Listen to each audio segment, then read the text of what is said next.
I'm Floss from Transition Monaghan, and this project is called Edible Estates that we are doing with Monaghan Integrated Development. So welcome to your first week. We're going to look at what veg we're planting in our veg box. Okay, so we've got strawberries at the front here. We've got broccoli and cauliflower. I'm not exactly sure, they look kind of the same, so they're one or the other, but broccoli and cauliflower. We've got cabbage at the back here, another broccoli and cauliflower at the back there. We've got some leeks on the side. We've got a mixed lettuce leaf that we can cut, that cuts and comes again. It grows, once you've cut it, leaves off, it grows again.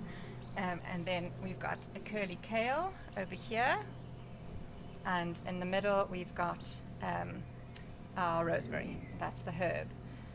Once the rosemary is a bit more established, we can talk about some of the uses for that. At the back here, we've got our potato. We're going to plant that spud. It's a bit late in the season, so seed potatoes are fairly difficult to come by, and we're not sure how quickly they'll establish, but we're going to give it a good go and see how we get on. And then the other thing I wanted to get was companion plants. They're also fairly hard to get, so we're going to plant some seeds and see how they go. We've got calendula, nasturtium, and we've got echinacea and rudbeckia. So we're going to put some seeds at the back there. So first of all, just to say that soil is a really vital part of a healthy ecosystem. If you've got healthy soil, you've got the grounds of a very healthy ecosystem and good healthy food. So in a handful of soil like that, there are billions of microorganisms, and interesting just because gardening is very good for kind of relaxing and well-being. It's also interesting that the friendly bacteria in soil can stimulate the brain to produce serotonin, which acts as an antidepressant. So don't be scared to get your hands dirty. Okay, so this is Orla May. She's my helper today. We're going to start in the middle with our rosemary. So instead of pulling it out from the stem, we're going to just squeeze a little bit around the outside and then turn it on its side and just push from the back, and that just protects the stems. And make a little hole, and you want to plant it in line with that soil level there. So there we go. Orly, do you want to pop it in?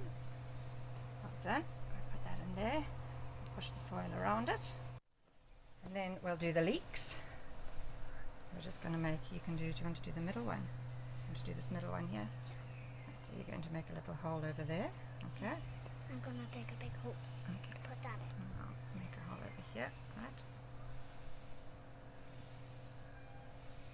Okay, and put it in. Again, we're going to get it in line with the soil level that it was in its pot. Okay, good. Well done. Very good. And you want to do the last one over there? Just over there, yeah. Just hang on, let's dig the hole a little bit bigger just so that its roots have got space. Hang on. Like that. At the back here we've got our our cabbage, sorry. And if he's got a bit of a wonky stem, we'll just plant him kind of up to there so that it keeps him straight. There we go. I'll just move that there. Sorry. It's alright. So you put that in and keep his wonky stem. Push the other stuff around. How can you find? How's that? A little saw. Still got the green. Right, there we go. So there's our cabbages in. Put those down there for the minute. I'll dig a big hole. Dig a little hole from there, not too big, but just about that size. Okay, so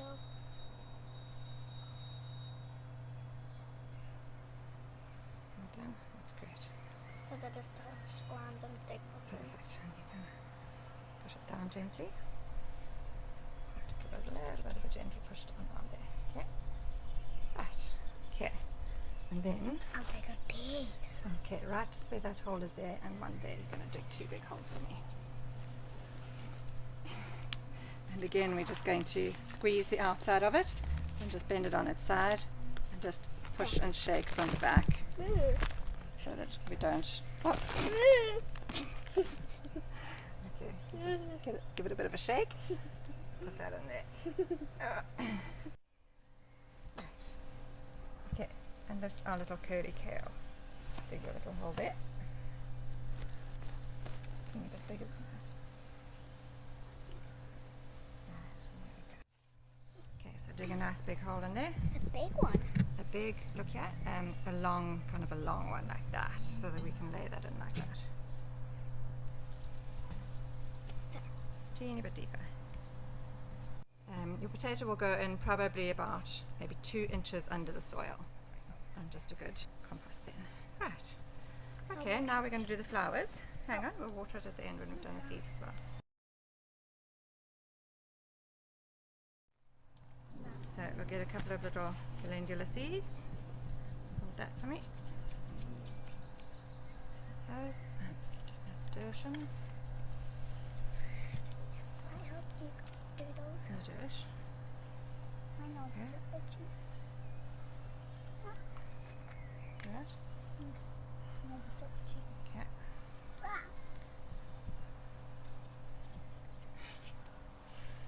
And a couple of echinacea seeds. Echinacea is another herb that also acts as a companion flower. So it's a good one to have, and it's a lovely colour as well. Hold on to those. Right. We're just going to, with the flowers, we're just going to sprinkle the seeds around here at the back. Okay, and they'll provide a good defense then for the potatoes and for the other vegetables. They act as a lure for the pests that might come to attack your veg, and they are more likely to go to the companion plants first. So that's why we plant them with vegetables. Okay, so you put your seeds in, mine are there. Put your ones there. Oh, Yeah. Okey-doke. Maybe a little bit apart like that. Okay, right. And then just cover them up with a little covering of soil. Okay, right. Now we're going to very gently water them because we don't want to. I don't want it. Yeah, I'm going to help you do it. We don't want to I want to do it now. unplant them with heavy watering. Well done. Okay, and let's go around this one first. Come on. Right, a little bit of watering. Just aim for around the outside of the seedling, and the water will sink down to its roots. So we're going to try not to go on top, just because it might just undo what we've just done. Okay. Rosemary, a bit of a water. And our lettuce.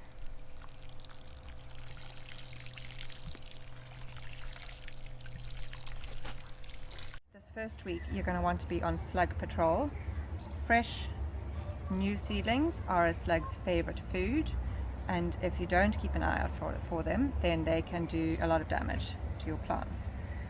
So what you'll want to do is just come out in the evening times, just before bed when it's dark, bring a torch and just shine it on the bed and see if you can find any slugs. If you do find slugs, just collect them, and you can either, if you're brave enough to kill them, you can kill them. Otherwise just transport them somewhere far away from your vegetables. They do have a homing tendency, so they can find their way back, so you'll need to put them a fair distance away. And just to note that there's some, they're called leopard slugs. They've got like a sort of leopard colouring, and they are actually slugs that eat other slugs. They do eat some of your vegetables, but they prefer to eat other slugs, so they're not too bad. They're the big ones.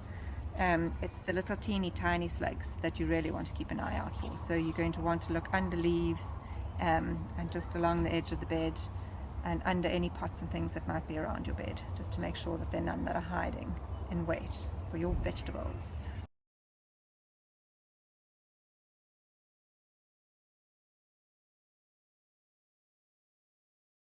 Growing is it's not to get to a destination, it's a journey, and every time you plant a seed or plant a seedling, you'll have a different experience. So enjoy the process, enjoy attending to the plants, and don't think too much about where you think you should be going or how much you think you should know. Yeah, so we'll see you again next week. Thanks for joining us.